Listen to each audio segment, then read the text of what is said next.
Iqbal stadium Faisalabad में खेले गए तीसरे और आखिरी वनडे इंटरनेशनल में पाकिस्तान ने जनूबी अफ्रीका को 7 विकेट से शिकस्त देकर 3 एक रोज़ा मैचों की सीरीज़ 2-1 से अपने नाम कर ली। मिस्ट्री स्पिनर अबरार अहमद ने शानदार बॉलिंग का मुजाहरा करते हुए 27 रन के एवज 4 विकेटें हासिल की और मेहमान टीम को 143 रन पर समेट दिया, जबकि साइम अयूब ने नाकाबिल शिकस्त 77 रन बनाकर टीम को आसान फतह दिलाई।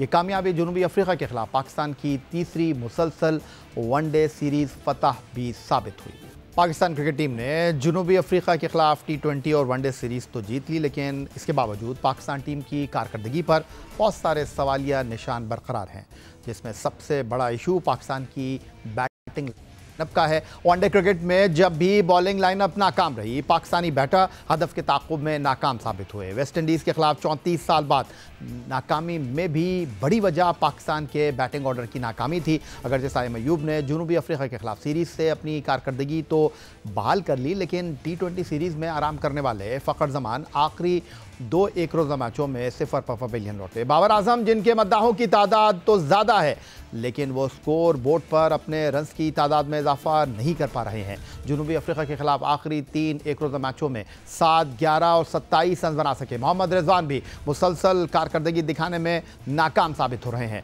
मिडल ऑर्डर में हसन नवाज के मुसलसल नाकाम होने की वजह से उन्हें श्रीलंका और T20 सीरीज से ड्रॉप कर दिया गया है। टीम में एक जैसे 2 ऑलराउंडर्स फहीम अशरफ और हुसैन तलत को खिलाना भी समझ से बालातर है। टॉप ऑर्डर नाकाम हो रहा है तो मिडल ऑर्डर और लोअर ऑर्डर बोझ उठाने के काबिल ही नहीं रहता। बॉलिंग की बात हो तो तवील अरसे से बेंच पर बैठे हुए मोहम्मद वसीम जूनियर को सिर्फ एक वनडे मैच खिलाया गया। पाकिस्तान की बका सिर्फ इसी सूरत में नजर आती है जब स्पिन बॉलिंग में अबरार अहमद और मोहम्मद नवाज इनफरादी कारकर्दगी के साथ हरीफ टीम को जल्द आउट कर दें, लेकिन अगर ये भी नाकाम हो जाए तो हरीफ टीम बड़ा स्कोर बना देती है।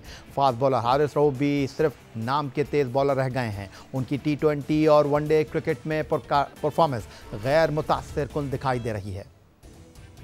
पाकिस्तान क्रिकेट के mystery leg spinner Abrar Ahmed एक बार फिर अपनी शानदार बॉलिंग से सबको मुतासर कर गए। जनूबी अफ्रीका के खिलाफ तीसरे एक रोज़ा मैच में उन्होंने अपनी जादुई घूमती हुई गेंदों से मेहमान टीम को 143 रन पर समेट दिया। अबरार अहमद ने 10 ओवर में महज 27 रन केवल 4 विकेटें हासिल की और वनडे सीरीज़ में मजमूई तौर पर 7 विकेटें लेकर सीरीज़ के टॉप विकेट टेकर बने। लेकिन हैरानकुन तौर पर टीम मैनेजमेंट की पॉलिसियों में उनकी शानदार कारकर्दगी का कोई ख़ास असर दिखाई दे नहीं रहा। अबरार की शानदार फॉर्म और तसलसल के बावजूद उन्हें वाइट बॉल क्रिकेट में अक्सर बेंच पर बैठा दिया जाता है। जनूबी अफ्रीका के खिलाफ एक T20 और एक वनडे मैच में भी वो प्लेइंग 11 का हिस्सा नहीं बन सके। इससे पहले वेस्ट इंडीज़ सीरीज़ में भी उन्हें एक मैच ड्रॉप कर दिया गया। अबरार अहमद ने अपनी इंजरी के बायस वर्ल्ड कप 2023 में शिरकत नहीं की, लेकिन उसके बाद उन्होंने तीनों फॉर्मेट में वापसी करते हुए ये साबित कर दिया कि वो पाकिस्तान के लिए कीमती असासा हैं।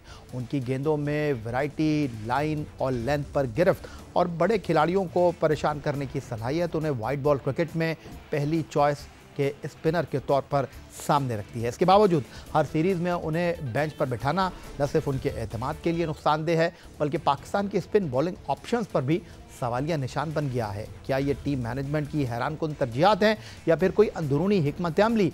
ये बात ताहाल वाज़े नहीं। अलबत्ता एक बात तय है, अगर अबरार अहमद को मुसलसल मौका दिया जाए तो वो पाकिस्तान की बॉलिंग लाइनअप के लिए वही किरदार अदा कर सकते हैं जो माजी में सईद अजमल और दीगर टॉप विकेट टेकर स्पिनर अदा कर चुके हैं। पाकिस्तान ने सबसे ज़्यादा 6ठी मरतबा Hong Kong super sixes international cricket tournament अपने नाम कर लिया। 1992 में शुरू होने वाले इवेंट में पाकिस्तान अव्वलीन फातेह भी रहा।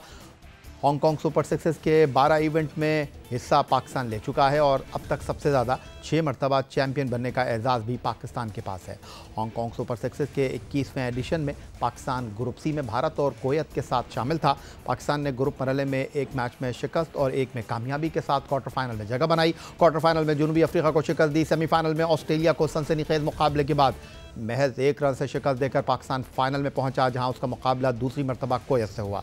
पाकिस्तान ने कप्तान अब्बास आफरीदी के सिर्फ 11 गेंदों पर बनाए गए 52 और अब्दुल समद के 42 रन के साथ 3 विकेट पर 135 रन बनाए। जवाब में मां सदाकत की 3 विकेट की कारकर्दगी कुवैत को 43 रन से हराकर टाइटल जीत लिया। अब्बास आफरीदी को बेहतरीन कारकर्दगी पर मैच के बेहतरीन खिलाड़ी का अवार्ड दिया गया। गुज़िश्ता चंद दिनों से एशिया कप 2025 की ट्रॉफी पर पाकिस्तान और भारत के दरमियान पैदा होने वाला तनाज़ा एक बार फिर मौजूए बहस बना, जब दुबई में इंटरनेशनल क्रिकेट काउंसिल के हेडक्वार्टर में एक अहम बैठक हुई। ये वही मामला है जो कई हफ्तों से ज़ेर बहस है। भारत के मुताबिक एशिया कप की ट्रॉफी जो उनकी टीम ने दुबई में पाकिस्तान को फाइनल में शिकस्त देकर जीती थी, लेकिन भारतीय कप्तान ने एशियन क्रिकेट काउंसिल के सरबराह सैयद मोहसिन रजा नकवी से ट्रॉफी लेने से इनकार कर दिया, जिसके बाद एशिया कप की ट्रॉफी एसीसी के हेडक्वार्टर और वापस भेज दी गई। भारत की जानिब से खबरें मंजर आम पर आई थीं कि जुम्मे को आईसीसी के इजलास में एशिया कप के ट्रॉफी के मामले को उठाएंगे, लेकिन आईसीसी के एजेंडे में ये मामला शामिल न था। अलबत्ता भारत ने जब ट्रॉफ़ी का मामला उठाया तो इजलास में किसी भी रुकन ने इस पर कोई बात नहीं की। ताहम इजलास के बाद कुछ मेंबरान ने दोनों मुल्कों के नुमाइंदों को मशवरा दिया कि वह फाम तफसीम से इस मामले को हल करें। सैयद मोहसिन रजा नकवी का कहना था कि यह मामला हल होना चाहिए ताकि गैर ज़रूरी तासुर ख़त्म हो। अगरचे ये बात रस्मी एजेंडे का हिस्सा नहीं थी, लेकिन बोर्ड मेंबरान ने गैर रस्मी मुलाकातों में इस मामले पर तबादला ख्याल ज़रूर किया। इसके अलावा एशियन क्रिकेट काउंसिल का इजलास भी सैयद मोहसिन रजा नकवी की सदारत में दुबई में मुनक़िद हुआ। वहाँ भी मामला ज़ेर बहस नहीं आया। इजलास में कतर के दारुल हुकूमत दोहा में होने वाले rising star Asia cup cricket tournament के इंतजाम का तफसीली जायज़ा लिया गया। टूर्नामेंट कतर के दारुल हुकूमत दोहा में 14 नवंबर से 23 नवंबर तक खेला जाएगा। इजलास में अंडर 19 एशिया कप की तैयारियों पर तफसीली तबादला ख्याल किया गया, लेकिन एशिया कप 2025 की ट्रॉफ़ी पर इस वक्त बर्फ़ पिघलती नजर आई जब बीसीसीआई के सेक्रेटरी देवजीत साइकिया ने एक बयान में कहा कि दोनों साइड्स मामले को जल्द हल करने के लिए तैयार हैं। ICC is one of the senior person is involved in this process of discussion and negotiation. So there is no requirement of such thing at this stage. I am sure before any such drastic steps to be taken by ICC or anywhere and by anybody, I think the issue will be resorted because both the sides are very positive and are willing to settle the issue at the earliest possible time.